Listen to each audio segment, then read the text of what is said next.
So now that we understand why we need a framework or why it's beneficial over recording, let's talk a little bit about the architecture of the framework that we're going to build. Now, there's a lot of different ways you could build frameworks for automated testing, but the way that I'm going to suggest is the way that I've found is tried and proven.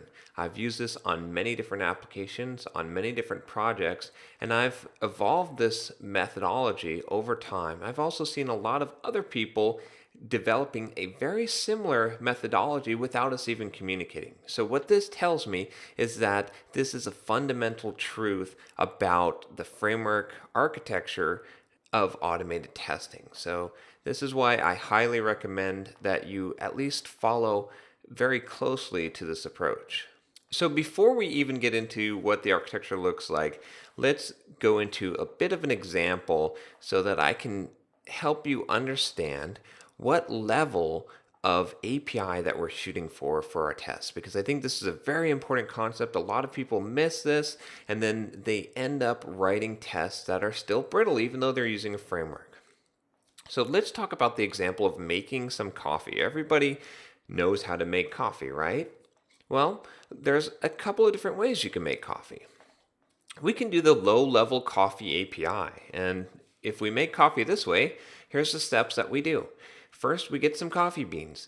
Then we grind those beans. Then we heat up some water. Then we put a filter inside of our cup and we pour the coffee beans that we ground up into the filter and we pour some water into that filter, and then what comes out is coffee. So quite a few steps there. It's at a very low level. Now we can look at a higher level API for making coffee. In this case, we use a coffee maker, a standard coffee maker. So we're going to start off by opening up a can of coffee or having coffee grinds already prepared for us. And we are going to put a filter in the coffee maker. And then we are going to fill the coffee maker with grinds and we're going to fill it with water. And then we're just going to push a button and it will brew. Still a lot of steps there, but definitely fewer steps than the lower level API. Now we can come to the highest level of coffee making, which is to get some instant coffee and you put it in a cup and you add hot water. Another high level one would be using something like a Keurig machine or one of those instant coffee machines where you have a pod, you put that in and you press a button and you have coffee. Now this is actually the level that we want to write tests at. And the reason why we want to do this is because we want it to be very simple to write tests.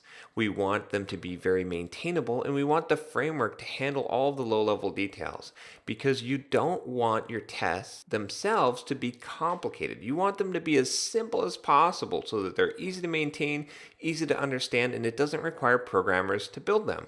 And this is one of the key things that I've found that will determine the success of your automation framework. So remember this point if you don't remember anything else from this module, that your tests need to be simple and the API for those tests should be at a very high level.